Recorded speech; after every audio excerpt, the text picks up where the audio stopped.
Hello, and welcome to the My Messy Church podcast. Each week, we'll be going through your questions from the weekend services and doing our best to present answers from a biblical perspective. If you haven't yet listened to the weekend sermon, I want to encourage you to head over to curtislake.org/media for context of what we will be discussing today. We love getting your questions and cannot wait to grow together. So, without further ado, let's dive into My Messy Church. Hello, everybody, and welcome back to the My Messy Church podcast. So I'll just tell you right from the beginning here, I really blew it this weekend. I forgot in second service to remind everybody about our Q&A forum, and so I don't think we really had any participation on that. So we have just 5 questions this week, but don't worry. I'm sure I can spend 20 minutes on each of them, fill out the hour, right? I mean, I want to get paid. So no, I'm just kidding. All right. So first question that we got this week is it possible to ask Ricky what verse or passage encourages him when he's in a tough season, like he referenced this morning? So for those of you that don't know, we had a longtime friend of our church, Ricky Bolden, who's from DC and lives down there and is in ministry there. He was up because he was going to be our special guest speaker for our global outreach auction. And so he was in our services and we had him come up and just kind of greet everybody.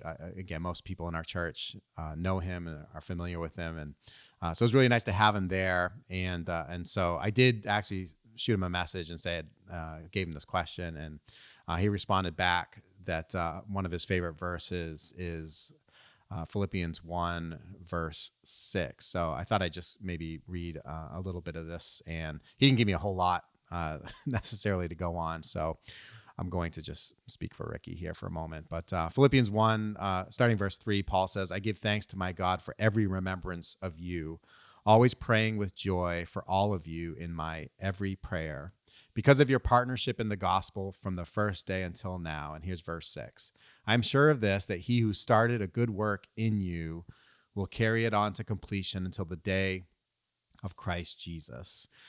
And so, yeah, a lot of people I know think very fondly of this verse when it comes to this idea that so much of our lives, when we give our lives in surrender to Jesus, that there's a work that he is doing in our lives from the moment that we surrender to him and on through our lives. In fact, even prior to our surrendering our lives, you could certainly make the case that Jesus is kind of at work in the life, drawing people to him. But anyway, there's so much of this walk of the Christian has much to do with the work that Jesus is doing in our lives as well. And there's this beautiful idea here kind of carried out that, God began this work in us and he is going to see it through to its very end. I will, because those of you who've been around me for any length of time, you know that so much of what's in my heart when it comes to the particular calling that, God has me fulfilling right now as a pastor of a church is to see how our spiritual lives are played out in community. And while I think it's okay to read a verse like this and to receive it as encouragement for our individual lives and the work that God is doing in us individually, I mean, really the emphasis is on like what this means for me as part of something that I am working in cooperation with other people, right? So what Paul is actually praising God here for and thanking God for is the work that God was doing in the body of believers at the church in Ephesus, right? The partnership that not a single person was committing themselves to Paul, but rather it was the whole church and how the church had come alongside the Apostle Paul in the work and the labor that he was doing. It's not too unlike, I think, the relationship that we have with a lot of our global outreach partners. Like there is this sense in which, while I may not be, feet on the ground in Ethiopia or in Asia or in Romania or in some of the South American countries that we have partners in, wherever our global outreach partners in, we may not be physically proximate to the work that's being done there, but through our financial support, through our correspondence and encouragement, through our commitment to praying for, and just being a partner, even from a distance, like we're part of the work that God's doing in and through their lives. And so that's kind of what Paul's referring to. God began this work in the church of Ephesus, right? The way that they were building and expanding God's kingdom and how God was using them, both directly within the proximity of their city and community, but also even beyond that. God began a work in them, and God was going to carry it out until the return of Jesus. And so that should be, I think, a really encouraging thing for us to think of. Again, perfectly fine to see that what it means to us on an individual level. But when Paul says, when he refers to this good work that God started in you, that word "you" is really plural, right? It's you all. And so, Paul's emphasis is on the work that God's doing through the church. So anyway, so thank you again to Ricky for encouraging us even through something like that, as well as being with us over this past weekend. All right, the next question is, what does it look like practically to live like everything is ours? Can you give some examples of what it looks like to live radically here in Sanford, Maine? So the question here is referring to a portion of the scriptures that we were looking at this past weekend, where, and I'll read it again, Paul says in verse 21 of 1 Corinthians chapter 3, "So let no one boast in human leaders, for everything is yours." Okay, so that the person asking the question here is referring to that particular statement that Paul makes to the church. He says, everything is yours. And then he expounds on what that everything means. Verse 22, "Whether Paul or Apollos or Cephas or the world or life or death or things present or things to come, everything is yours. And you belong to Christ, and Christ belongs to God." So what does this mean? And how does this actually live and play out in our lives? This idea that everything is ours. I don't know if any of what I'm about to say will be specific to what it means for us in Sanford, Maine, but I guess there's kind of a universal aspect that may have some personal implications. But ultimately, I think what each of us needs to do when we hear something like this is, all right, what does it mean for me to live as if everything is mine? And let's break it out, right? So again, verse 22, this everything encompasses multiple kinds of things that Paul uses as examples. So the first set he uses here is Paul, Apollos, and Cephas. So again, the commandment is, or the imperative here is, don't boast in human leaders, for everything is yours, whether Paul or Apollos or Cephas. So you have to remember, Paul's referring back to the dissension that existed within the Corinthian church because of people's allegiance to one particular leader over another. And it was actually creating opportunities for people to be proud and to boast, given the tribe that they were currently aligned with, and to consider their tribe to be something better than the other tribes. So I'm a part of the tribe of Paul, and you as a part of the tribe of Apollos, you're inferior to me.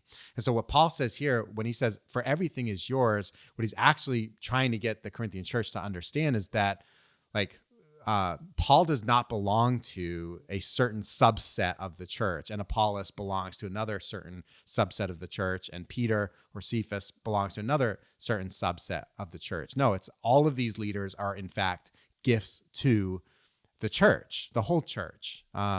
Whether there's a relational nearness that you might feel toward one particular individual or another, that's fine. That's to be expected. You think about the people in your church community here, you may have a closer relationship with me than you might have with somebody else, or you might have a closer relationship with this person over. Yeah. So the nearness of relationship is not a problem. The issue is, well, are there these tribal factions that are being created out of a divisive kind of allegiance that people are these cliques, for instance, being formed, or these little privatized groups that are like, okay, well, this is our group, and we're gonna kind of look down on other groups as something that's inferior to ours. No, Paul says, like, the all of these leaders they're gifts to the church. So what might that mean for us? I did share a little bit of my heart, what I hope would kind of play out when it comes to the way we see ourselves as a church among churches in our community. So, for instance, you could look at a catalog of the various gospel preaching churches that we have within a stone's throw of our church, right? Like Curtis Lake Church is not the only gospel preaching church in Sanford, or if you expand even beyond Sanford, I mean, in a certain radius, there's lots and lots of gospel preaching churches.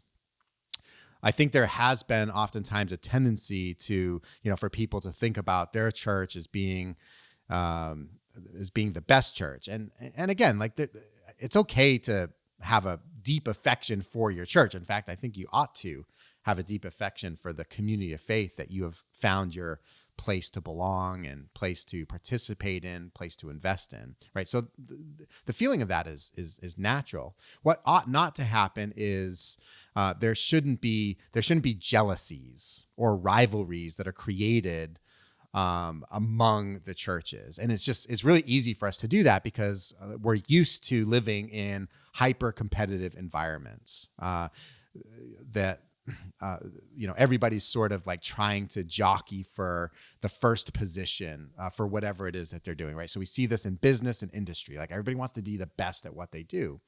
And so this can kind of come into the world of the kingdom of Jesus, where you have bodies of believers, right? Churches, individual churches, all trying to kind of be the best, and maybe even having an unhealthy sense of pride for the way they see themselves over and against other churches that are, at the end of the day, that are still part of and contributing to the overall kingdom of Jesus.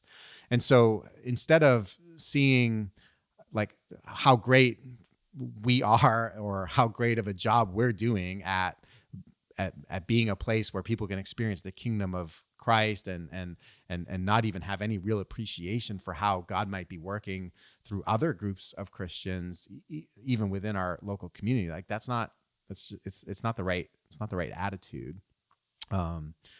We ought to have a deep affection for how God is working through other bodies of believers, like how God is communicating his word through other preachers, through other leaders, how God is raising up within the bodies of Christ in our community, people who will work to incarnate the love of God in their community, that each of us have opportunities that might differ from one another. And so while we might experience in our particular church the way that a diverse membership is going to contribute to the kingdom of God, that's really a microcosm of how then, if you expand that out to how God is using, Calvary Baptist, how God is using, help me, Shane, like Mercy Chapel, Pleasant Street Baptist. I drove by First Baptist Church, downtown. A lot of churches in our community, many of which I don't really know what's going on there. I don't know much about the inner workings of what church, what it might look like to be a part of those churches. But I mean, I'm hoping, I'm praying that God is revealing himself in really, really powerful ways, even within those church communities. It's like we don't have to have every single Christian that's in our community come to Curtis Lake Church. What we ought to hope and pray for is that God will use each of us in our, playing our respective roles to expand his kingdom, right? So that's one way. And then Paul goes on to say that, in this everything is yours comment, he says, the world is yours. The whole world belongs to you. So what does that mean to me here? Well, probably it means that I should be having a decreasing affection for trying to get, right? We use the idea of striving in this life, that the way we come into our lives as we grow in consciousness, as we strive and that striving looks different for different people based on their circumstances, but that's what we bring to the table, is a striving kind of life. And so when it comes to the world, I mean, how many of us have spent so much of our lives striving for the things of the world, striving for material goods, striving for various things that we think will make us happy or help us to feel fulfilled and satisfied, right? And so here we are. The picture, I think, would be of, we're just reaching for and clamoring for what the world may have to offer, as if, if we don't get it, in the moment, we have Black Friday coming. I don't even know if Black Friday is still a thing. I heard that it's much different now than it was years ago, where, traditionally everybody getting up really early in the morning and making lines at the retail stores. And because there's only so many things that were going to be available in these Black Friday specials, right? So you had to get there early or else you were going to miss out. And I think that, spiritually speaking, we live some of our lives that way. I think this is why we tend to overspend or spend beyond our means. Like, we borrow against the future because we've got to have this thing today, right? Again, that's just a picture of striving for the things of this world. And Paul wants for the follower of Jesus to understand the world is ours. Like, God has given us this world. He's placed us in this world. So we don't have to live with that kind of greed and selfishness, self-centeredness. We're free to experience the world, as God brings it to us. So, like, let's enjoy it. Then life and death are two other kind of categories of this everything that Paul uses. So think about life again, just the life that God has given me is mine, right? And it is particular to me. And I think that for a lot of people, there is this experience of wanting somebody else's life. But what God's given me is he has given me my life, right? My whole life is mine to be lived out for his glory and his honor and according to his purposes for my life. And when I find that, that my life can be utterly fulfilling if I'm willing to live out my life and not try to live out the life of somebody else, or try to get my life to kind of match up to or reach the level of what somebody else's life is being. Obviously, that's really easy to do, right? Like, that's the problem with, and the reason why we're commanded to avoid covetousness, to not have this lusting after what is what are the things that other people have, or the experiences that other people get to experience. Now, it's like, there's something really, really beautiful about my life. There's really something beautiful about your life. So start living that life. And then even death, right? The follower of Jesus has a different approach to death than the person who doesn't know Jesus, that sees death as just something that is this sort of hopeless affair, right? That death marks the end.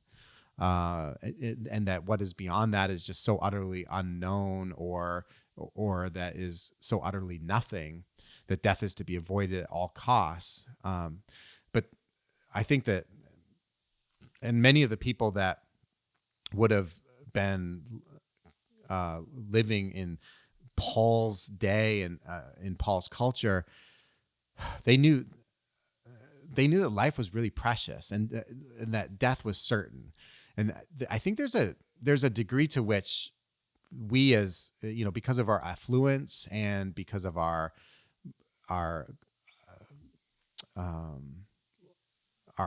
life expectancy, things have just so radically changed where we don't expect to die in our 40s or 50s. In fact, that's a tragedy. And so death can sometimes be so far removed from our reality that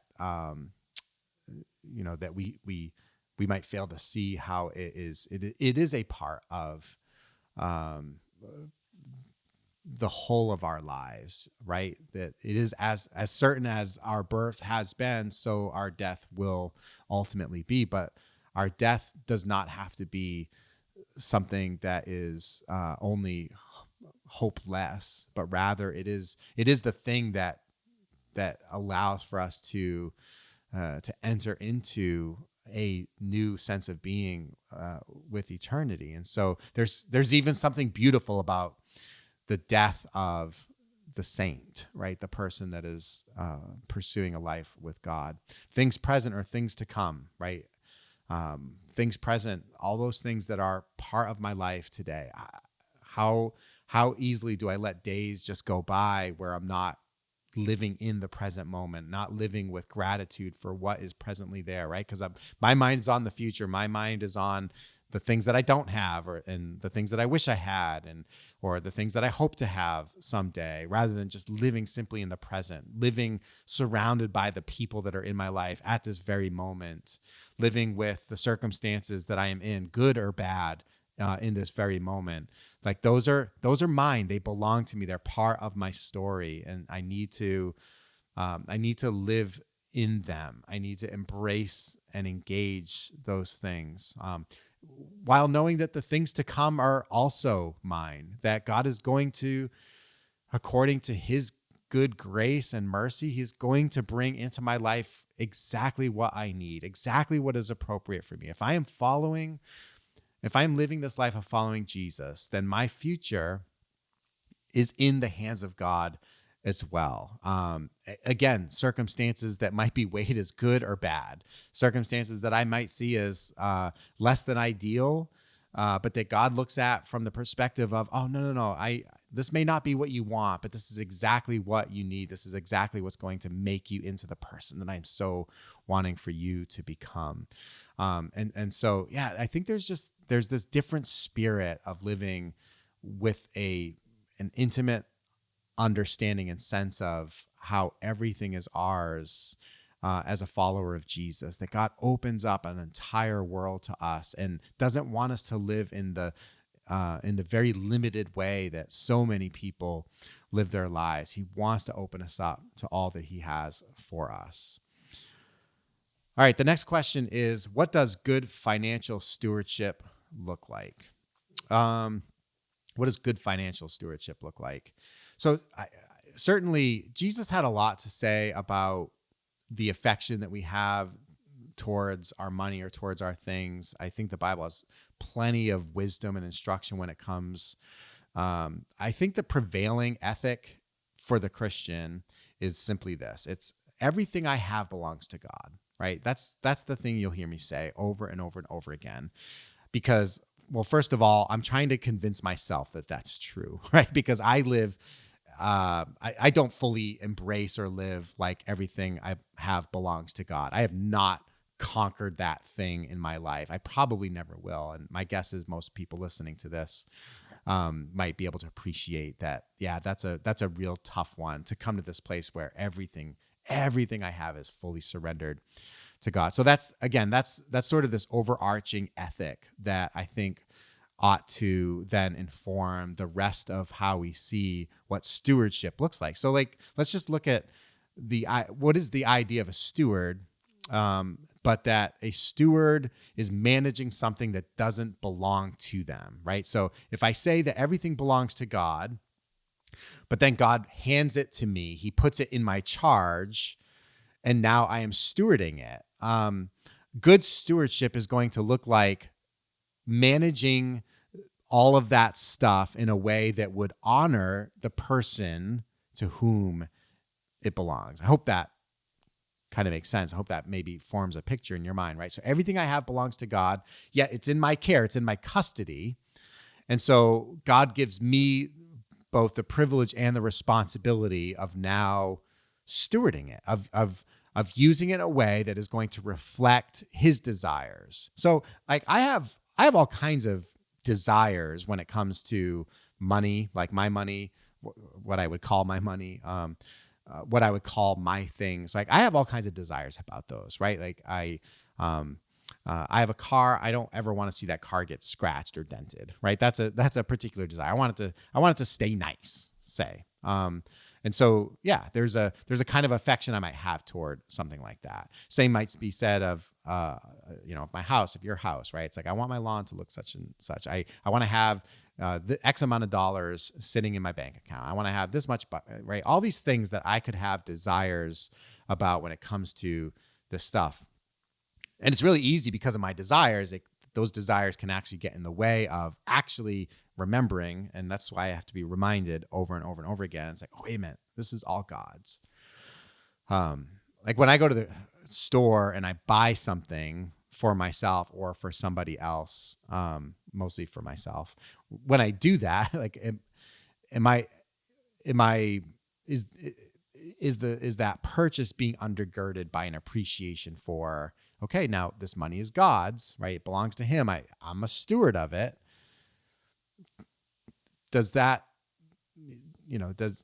taken into consideration when I'm making this purchase for myself? So anyway, all right, everything I belongs to God. So let's maybe share a few kind of insights or nuggets of wisdom when it comes to what good stewardship might look like. One big thing that we have taught through the years is the idea of living debt-free, to be as debt-free as possible. The Bible makes very, very clear that the borrower is a slave to the lender, right? When you sign that 30-year mortgage document, what does that mean? It means you get the privilege of living in a house that you don't actually own, right? And so that for the period of that time that you have that mortgage, you are a slave to the company or whatever, whoever's lended you that money. You serve them, right? Now you go to work for them, right? That's what it means to be a slave to the lender. I'm not gonna make like an absolute statement that then every Christian should never have a 30-year mortgage. I'll be honest, I have a mortgage, so yeah, I'm not pointing any fingers. Same thing with another thing that's pretty kind of normal. Again, not saying that it's good or bad, but normal is, people have car payments. So what happens? Okay, well, I buy the car, I sign that loan document. And so now I go to work for that financial company, right? That's lent me money so that I could have the privilege of driving in a car that I think I call it mine, but I don't actually own it, right? So what happens is in the degree of debt that we assume, it limits future possibilities, right? It's what it's actually a mortgage against is our future, and it binds us up. It does. It makes us a servant to those to whom we are obliged until those obligations are done. So is that ideal? No, it's not. It's not ideal. And so what we ought to be pursuing is a life that is ultimately debt-free. Because when we have debts, then that really can be constricting when it comes to what say we have with our money, right? If I don't know, what do they say, 30, 40% of your income, no more than that, should go toward your housing costs or whatever. So yeah, if I spend a third of my week working for a company that has lent me money, right, and then I spend another 10% of my week for my auto loan, yeah, you can see how very, very constricting that can be. So pursue a life that is debt-free. You'll often hear the wisdom of living within your means. And I think it's a really interesting thing to parse out because I'd say that the idea of living within your means, certainly it's wise, but it might actually be more aligned with worldly wisdom than a more sort of Christianized kind of wisdom. I mean, think about it. So to live within your means to not spend more money than you take in, right? Living within your means I'm not going further into debt, or I'm not assuming debt, because whatever money I'm making, that's the money that limits my spending. I'm not using a credit card to purchase things that I don't have money for, right? I'm in essence paying cash for things in the present moment. So I'm always maintaining that balance. All right, well that's good, but does that even actually meet the ideal of stewardship, like Christian stewardship? I'd suggest that it probably doesn't, right? Because if I'm only living within my means, then that might mean that I'm not actually able to live generously, sacrificially. So in other words, like let's say, yeah, I only spend as much money as I take in, but I spend all that money on myself. Does that make the grade for, truly living, as a steward of, what God has given me? Again, probably not. And I get everybody's circumstances are different, right? We are where we are when it comes to our money, and some of us are in a place where, things are really, really unhealthy and crazy and chaotic, and it's just like we are one minor emergency away from just complete financial meltdown. I get that, right? Lots and lots of grace when it comes to growing in this area, but ideally we ought to be growing and having our desires and our minds transformed away from this idea that, okay, well, hey, as long as I take care of all my responsibilities, then I can just do whatever I want with my money. I think one of the things that we need to do is we need to realize and then be very, very honest with how much control our money and our possessions actually have on us. Like you might be listening to this and you think, oh yeah, my money doesn't have any control on me. My possessions don't have any control of me. It's like, okay, really? I guess would be my pushback. I think that the rich young man that came to Jesus looking for a better understanding of what it meant to follow Jesus, he probably thought the same thing about himself. He probably had no real awareness of how much control his money had on him, and wouldn't until Jesus called him out on it, right? Jesus said, hey, you want to follow me? Then sell everything you have, give the money away to the poor, and then come and follow me. Like he told the man, I want you to come and, like, you want to follow me? Literally come and follow me. Guess what? We're not carrying around all of our possessions or titles to the things that we own and our bank account statements and our investment accounts, all that stuff. It's like, no, you gotta leave all that behind. And of course, we know he went away from Jesus sad, right? Because of all that he had. And that revealed that he was actually controlled by the things that he owned. That parable that Jesus talks about, the guy who he had an especially good season on his farm, and all that he harvested was more than what the barns that he had could accommodate. And so rather than just give away everything that was extra and beyond as a sort of a gesture of generosity, he says, no, you know what I'll do is I'll just tear down my barns and I'll build bigger barns and store all this stuff. And then I'll just kick back and take it easy for the rest of my life. And again, I think he probably wouldn't have been able to see how much control his mind, like he probably felt like he was very in control. Like, look how well I've managed all of my stuff, right? I tore down my barns, I built bigger barns, and now I've got it made, right? And so a lot of people have the attitude that all right, I've done it, I've made it. Yeah, and again, like, fail to see just how much control our stuff has on me. When it comes to our money, when it comes to our material possessions. It is, at the end of the day, it's a truly spiritual matter.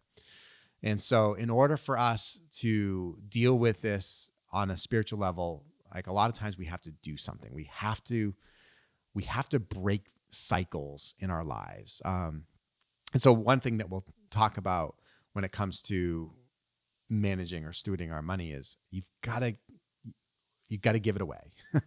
You have to give it away. You have to be generous. One of my really good friends, I used to love how he would talk about this all the time. And he was so honest about it that like he was very, very generous. He and his wife, he would talk about his wife, how she had like no attachment to their stuff. There would never be a time where they'd have a conversation where he'd say, I really think we ought to. And that she would say, no, I don't think we ought to. He would describe her as she never had a problem she'd give the house away if given the opportunity to.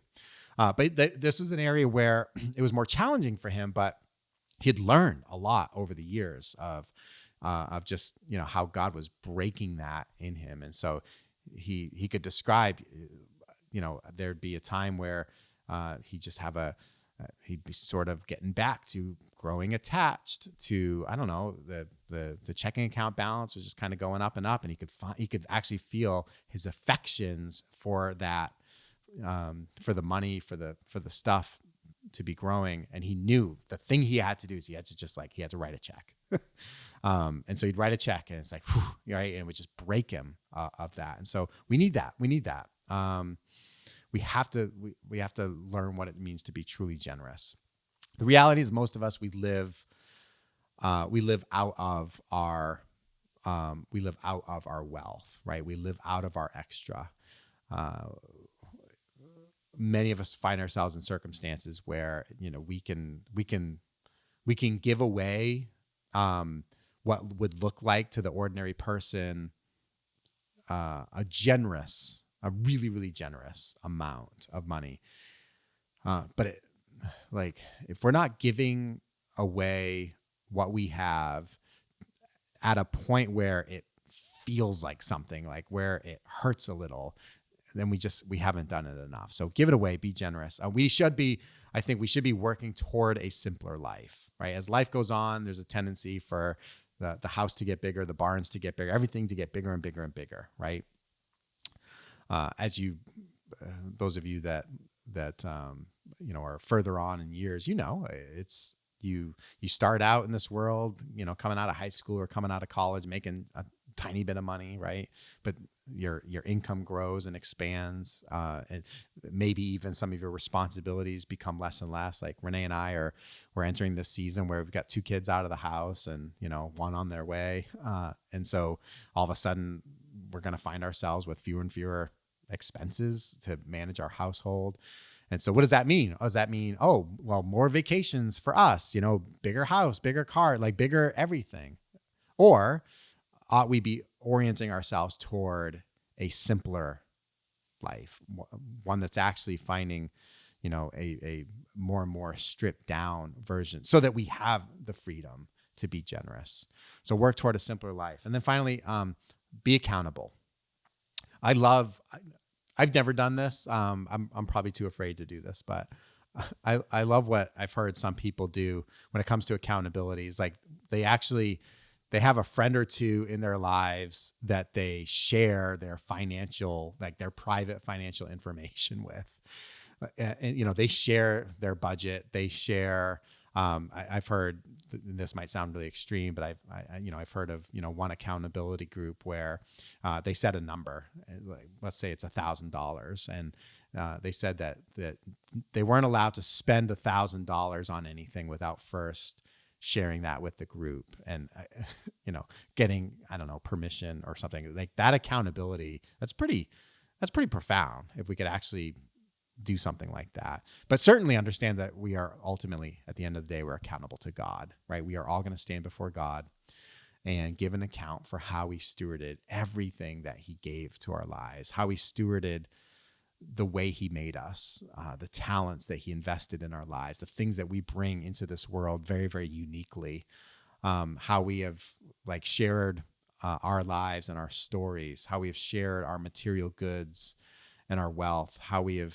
stewarded everything that God has given to us. So that's at the end of the day, I think, what good financial stewardship looks like. All right. Next question is, what spiritual habits do you recommend we use to remind ourselves not to rely on our own wisdom and think of ourselves as the protagonist of our story? So again, this Sunday, I pointed to the reality that we have this, the way we kind of come into a growing consciousness of ourselves is we see ourselves as the lead character in our own story, and maybe at some point, God becomes a character within our story, but that we, prior to really fully submitting and surrendering our lives to Jesus, we live as the main character. Some people would even live their lives as the main character, and God is seen something like an antagonist to that story, one that's kind of getting in the way. So how do we not do that? How do we see that our lives are actually, we're not lead characters, we're supporting characters in the grand story of God, right? The Bible is all about the unfolding story and revelation of God to us, right? We are not the main characters in Scripture. God is the main character, but we are a supporting cast. How do we remind ourselves? This might, some of these things might sound simplistic or redundant, things that we talk about all the time, but they're so absolute. You just can't get away from them. One of the things that we need to do is we have to spend time with God every single day. We have to do that. If you're really going to live a life that is becoming more and more God-centered and less self-centered, we have to spend time daily with God. We have to spend time in God's word.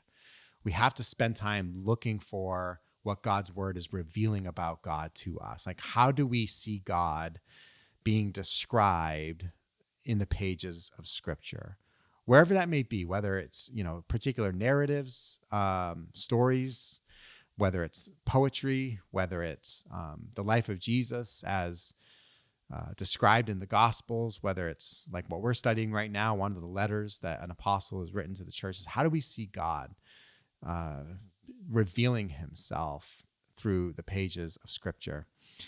There is a podcast I'd recommend. I only know of it. I haven't personally spent any time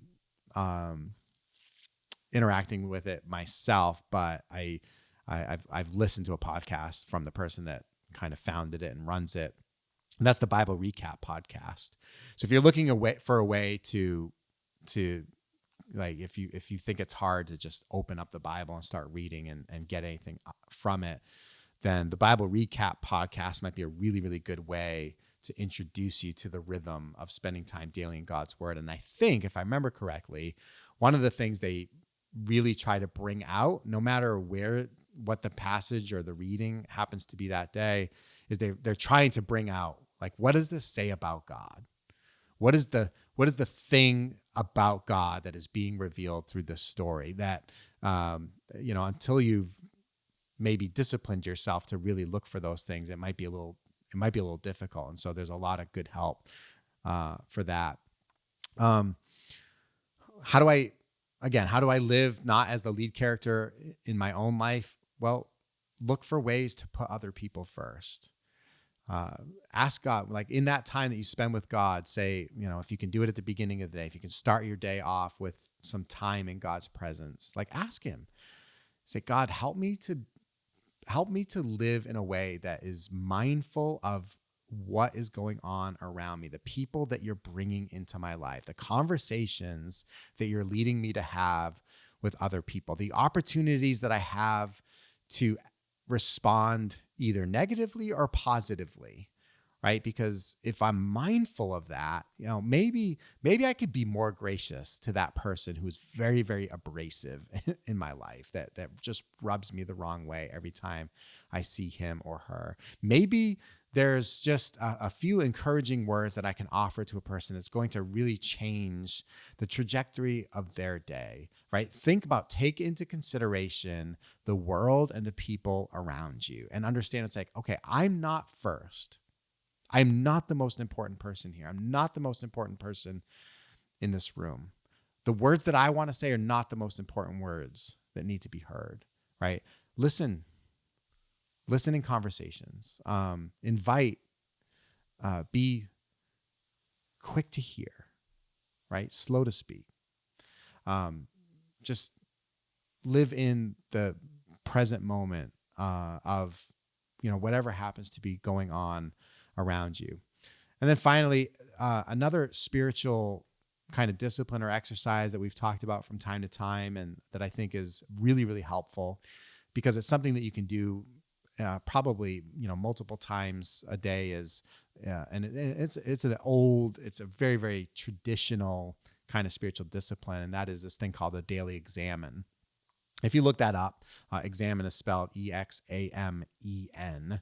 If you look that up online, you can find all different kinds of iterations of what this might look like, but there's generally around 5 key points. In fact, I pulled one up here. Number 1, become present to God, right? So the encouragement is at least a couple times a day, set aside some time to quiet yourself and come into God's presence.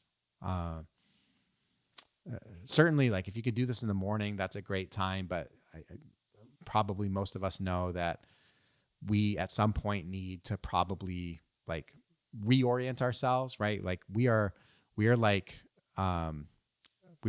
tires that get out of alignment, but unfortunately it doesn't take 20,000 miles for our tires to get out of an alignment. It's just it's one simple pothole, right? That we're going to hit at some point in the day. That's going to, like, even though today I started out with the best intentions of really trying to be focused and mindful of God's presence in my life and what God, my environment and the people around me. I tried so hard to start out that way. It takes such a little disruption to disorient us from that and get us back into living very, very self-centeredly. And so there needs to be something that interrupts that and gets me back into that position, right? Of being reminded of being present to God. Number 2, recognize the gifts in your day, right? So let's say somewhere in the middle of the day, you stop and you make yourself present to God. Reflect on, look back. All right. Instead of trying to think about what's happened over the last month of your life, just think back on the last few hours. Think about the people that you interacted with. Think about the environment that you found yourself in. Reflect on everything you're grateful for from the last time that you stopped and paused, right? Recognize, where are the gifts? What gifts did God give me over these last few hours? And thank God for them. Be grateful for them. Number 3, pray for grace and insight. Ask God's Spirit to help you not only to see what good things have transpired, but now look forward to what is about to happen over the next few hours, and ask for God's grace, and ask again for him to give you eyes that see like he sees and ears that hear like he hears. Number 4, review your day. So at the end of the day, really good opportunity to kind of look back and see what has happened over the course of the day. Think about and try to refeel, feelings that you felt, rather than just quickly moving on and forgetting all about, what may have happened. There's a productivity guru who wrote this book called Getting Things Done. And it's kind of the bane of everybody's existence here at Curtis Lake that's on staff, right, Shayna? But really, some really good stuff in there. And one of the things that's part of this system of being a productive worker is both a daily review and then also a weekly review. And in that daily review, right, you actually carve out time and look back. It's like, okay, here's the things that I wanted to get done today. Here are the things that I didn't get done, right? That then now can get moved into priorities for the next day, or maybe just like, oh, you know what, that actually wasn't that important, so I'm just going to cross that off and ignore it and let that go. But that daily review enables us to both reflect back on the day that was and prepare ourselves for the day that is to come. And we don't do that, or we have a tendency not to do that when it comes to our spiritual lives, right? We're just constantly running from one thing to another without any real pause and reflection or opportunity to think about and to imagine, like, what can tomorrow look like? Let's just say the time comes and it's like I've run out of time at work, and so I clock out, if you clock out, or whatever that thing is that ends your day, and you jump in your car and you drive home, and you race to make and eat dinner, and then sit down in front of the TV until you're too tired for anything else, or whatever other activities you may do at nighttime, and then you brush your teeth and you go to bed. It's like, okay, yeah, I mean, that's a way to live life. That's a way to be a human, but it's not a very spiritual way to be a human. To be spiritual means to stop, to cease from everything that is going on around, to be reflective of your life and where you are and where God is in the middle of that. It's to move away from this life that is centered on oneself and to reorient it to a life that is centered on God. And that's kind of the fifth thing. Look toward tomorrow. Like, ask Jesus for forgiveness. Realize that, okay, here's the ways that I failed to kind of meet even my own expectations and ideals for myself today, right? I had certain expectations. I know God has expectations for my life, and I didn't meet up to them. And so, fortunately, as a follower of Jesus, I have this thing in my life called the cross, right? Where I can find forgiveness from Jesus, and also strength and help and guidance for the time that is to come, right? And so there's always a look and a hope for tomorrow. And so, again, that's the daily examine. Really good way to, I think, get ourselves more properly aligned with what God is doing in our lives. All right. And then the last question is, I'm struggling to understand what it looks like to live like a Christian. How do I know I'm doing a good enough job, especially being new to following? Great question. Thank you so much for that. What does it look like to live as a Christian? Again, this might sound very simplistic, but I think that it can ultimately kind of be all summed up as it's a life of following Jesus. That is the real heart of it. And that's not a pithy thing to say, or just some really, really abstract, spiritually sounding thing for our lives. No, it's embracing a life that seeks to follow Jesus. So what does that mean? Well, it starts with believing that the cross is worth our contemplation. So people are at various places when it comes to the cross and what it means to surrender to the crucified Christ. But minimally, to begin embarking on this journey with Jesus is, even if you don't understand the full implications of what the cross means for our lives, there has to be at least this belief that it's worth our contemplation, that the cross is something worth our coming to and standing at the foot and considering. It's like, okay, what does this mean for me that Jesus died on the cross, that he is the crucified King? What does that mean? And committing ourselves to a continued contemplation of the impact that the cross wants to have on our lives, right? That's part of what it means to follow Jesus. So if you read through Jesus's life in the Gospels, what you find is a group of people that followed him around for a period of about 3.5 years. Okay. And in that, they learned and discovered all kinds of things about Jesus. And there was a growing sense and a growing revelation that Jesus was something, right? In fact, at one point, Jesus says to Peter, "Who do you say that I am?" And Peter says, "You are the Christ, the Son of the living God." He says, "You are, in fact, the King. You are the Son of God." That Peter had come to understand that Jesus was something more than just simply a man or a teacher or a rabbi, right? He was the very one that God had promised would come and deliver not only his people, but the entire world. He would redeem all of us. So Peter understood that. There was this point where that was clear to Peter, but he didn't really understand what the cross was all about, right? Like when Jesus came to the cross, this is where we see Judas betraying Jesus, right, into the hands of the religious leaders and the Roman officials. We find when Jesus is beaten and tortured and led to carry his cross, we find the disciples all fleeing, every single one of them. We find Peter denying that he even knew Jesus 3 times. And so there was in this moment a failure to recognize what exactly the cross was. And then even in the aftermath of the crucifixion, they were living like, these creatures that were stunned and paralyzed because they didn't know what to do with it. But then at some point, like, there was a full embrace of what the cross meant.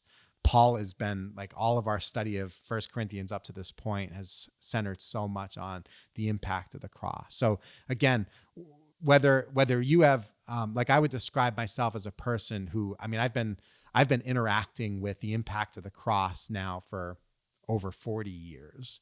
And for me, the cross is deeply significant. And I have a deep affection for what it means that Jesus is my crucified King, that he died for me. Like I am fully embracing the impact of that for my life. But as a person who's just kind of getting started on this journey, you might not have a deep affection for or even appreciation for. And so I just say, again, minimally, just believe that the cross is worth your contemplation, is worth your time considering. And then study Jesus's life. Study the rhythms of his life. Like, read through the Gospels. Read them over and over and over again. See how Jesus interacted with people. Again, the idea is we're following Jesus. Well, we don't get to literally follow Jesus around physically, like the disciples had the advantage of, but we do have records of Jesus's life. We see how Jesus lived. We can see the cadence and the rhythm of his life and learn something from that. We can see how he interacted with people and learn something from that. Next, pursue obedience to Jesus's commands, right? Jesus says, if you love me, keep my commandments. So what that means is we need to let the words that Jesus speaks into our lives, again, as many of those words, they're chronicled for us in the Word of God, in the Gospels especially. So let those words become abrasive in certain areas of our lives, like where Jesus's words they become abrasive to my desires and my affections. So for instance, like, Jesus has some things to say about worry. So what do you do with that? Well, if you're a person that worries a lot, right? If you're a person that's consumed with worry and anxiety, like, you need to let the words of Jesus become abrasive in that area of your life. You need to let them kind of rub up against and go against the grain of worry and see that, okay, there's something about being a follower of Jesus where worry doesn't have or ought not to have a real place in my life. So how can I let his words kind of rub up against that and begin to change my desires and my affections in this particular area, right? We talked about money. Money is a big topic for Jesus, right? Because Jesus knows how easy it is for money to hold on to a high percentage of our desires and our affections. And so when Jesus says something about money, instead of just sort of glossing over it and not really hearing what's being said there, we need to let those words become abrasive, right? In Christianese, we would say we need to let God convict us, right? We need conviction. We need the Holy Spirit to convict us in those areas of our lives that are sinful, that are not fully yielded to God. Or maybe the topic of mercy. Maybe mercy is a thing that you have a great difficulty in really committing your life to, right? You're not very merciful toward people, merciful toward people who are different from you, or merciful in the sense that you're very uncaring about the pain that another person might be experiencing, or you're not you're not really willing to practice real empathy for a person whose life experiences and circumstances might be different from yours. Or maybe somebody has harmed you and you're unwilling to show that person who has harmed you real mercy. Well, Jesus has a lot to say about the mercy that we practice toward other human beings. And so let those words of Jesus become abrasive to you, right? You're walking with him, you're following him, you're learning at his feet. And so when Jesus speaks in these areas of our lives that are sort of maybe contradicting how our lives are currently being lived, like, okay, like bring it on. Let those words convict us. And then, the other thing, the second part of this question says, how do I know I'm doing a good enough job? Listen, the Christian life is about a life that's being empowered by God's Spirit. And so I would just say, hey, give yourself a break. We all need to do that. We all need to give ourselves a break. Jesus said, come to me, you who are weary and who are heavy laden or are carrying these heavy burdens. Come to me and I will give you rest. He says, I am lowly and humble of heart. Follow me, right? My yoke is easy and my burden is light. The truth is, a lot of people think that the idea of becoming a Christian is something that they would never be appealing to them, right? Because like, who would want to live that kind of life? Who would want to take on the burden of trying to be, some goody and never experience all of the good things of this world? Because that's a really poor idea of what it means to live as a Christian. You know what the Bible says? The Bible says that the way of the transgressor is hard, right? Think about that, right? For that person who transgresses the boundaries that God has set up for us. I get, like, in the world, the idea is that when you create boundaries, you're creating limitations that are going to potentially repress people, right? Or it's going to keep us from fully like living out the liberties that we have to go after everything that we want, every pleasure that we might want to possibly consume. But the Bible tells us the way of the transgressor is hard. Now, it could be really easy, you just sit on your couch and watch TV and watch the story of, some famous person who's they've done it all, right? They had everything available to them. And so they went after every pleasure and they fed every appetite and they never withheld anything from themselves. They wanted more sex. They went after more sex. They wanted more places to travel. They went to places that you and I would never, ever be able to access, right? They just went after one worldly pleasure after another. And it'd be easy to look at such a life and say, oh man, wouldn't that be great, to have that kind of freedom. But the truth is, the way of the transgressor is hard.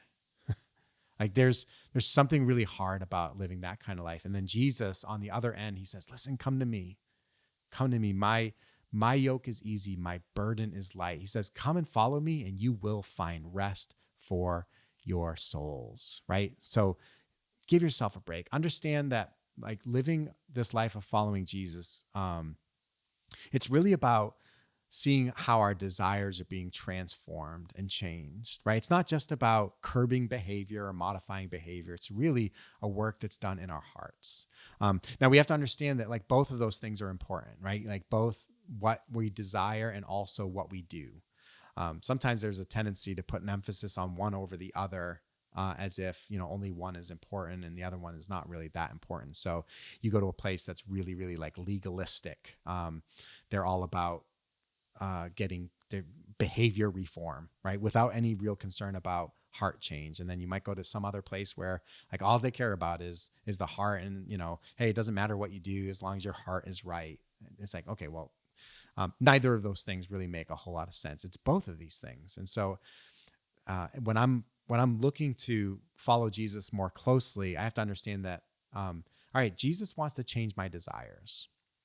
So how does he do that? Well, he does this work. He uses the circumstances of my life to change my desires. But then he also gives me, as a free agent who has free will, he gives me the opportunity to actually sometimes just obey him, even when I don't want to.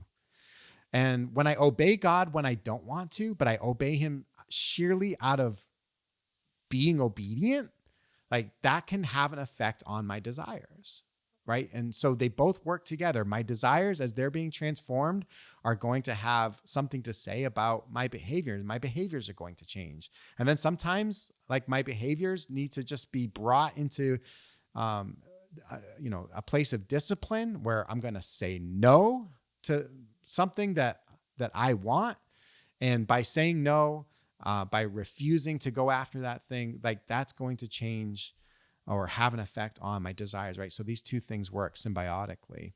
And then finally, and I close with this, you want to follow Jesus, be around people who are also trying to live that same life. Be around people that also want to follow Jesus. This is so important. If you don't have people speaking into your life as a spiritual being, and you're just trying to do it on your own, you're not gonna do well. You're not gonna flourish. And when I say be around people, I don't mean just come to church on like every week. You come to church 52 times a year, right? But don't ever get into a relationship where you're getting to know people and people are getting to know you, and you're actually sharing your life with other people who also want to live for Jesus. I don't want to say you're not going to make it, right? That's probably a little too dramatic. But boy, you're not going to flourish. You're not really going to experience the depths of what God has for you. And so, yeah, a Christian might find themselves growing more loosely attached to people that they were really, really good friends with, that they spent much of their time with, who aren't following Jesus. They might find themselves spending more and more time with those that are following Jesus, because they find that like, this is where my desires are more aligned. I don't mean, just like utterly abandon every relationship with every person that is not a follower of Jesus. No, we want to be salt and light, right? We want to make a meaningful difference in the lives of other people. We want to be a good witness to what God is doing in our lives to people who don't yet know him, so that they can have their own invitation into God's kingdom. But I'd be remiss to just not emphasize the importance of our being in one another's lives. We need each other. And so, yeah, be around people who are earnestly trying to live that life that you're pursuing as well. All right. Well, thank you so much for tuning in. Really good questions. Sorry, again, second service. I guess you'll just have to like work twice as hard next week. But thank you. I hope you all have a happy Thanksgiving, those of you that might be listening to this beforehand. And we'll see you again next week. God bless. Thank you for joining us for this week's episode of My Messy Church. If you haven't done so yet, be sure to head to your app store and download the Curtis Lake Church app for easy access to all of our content. Thank you so much for joining us, and we can't wait to be with you next week.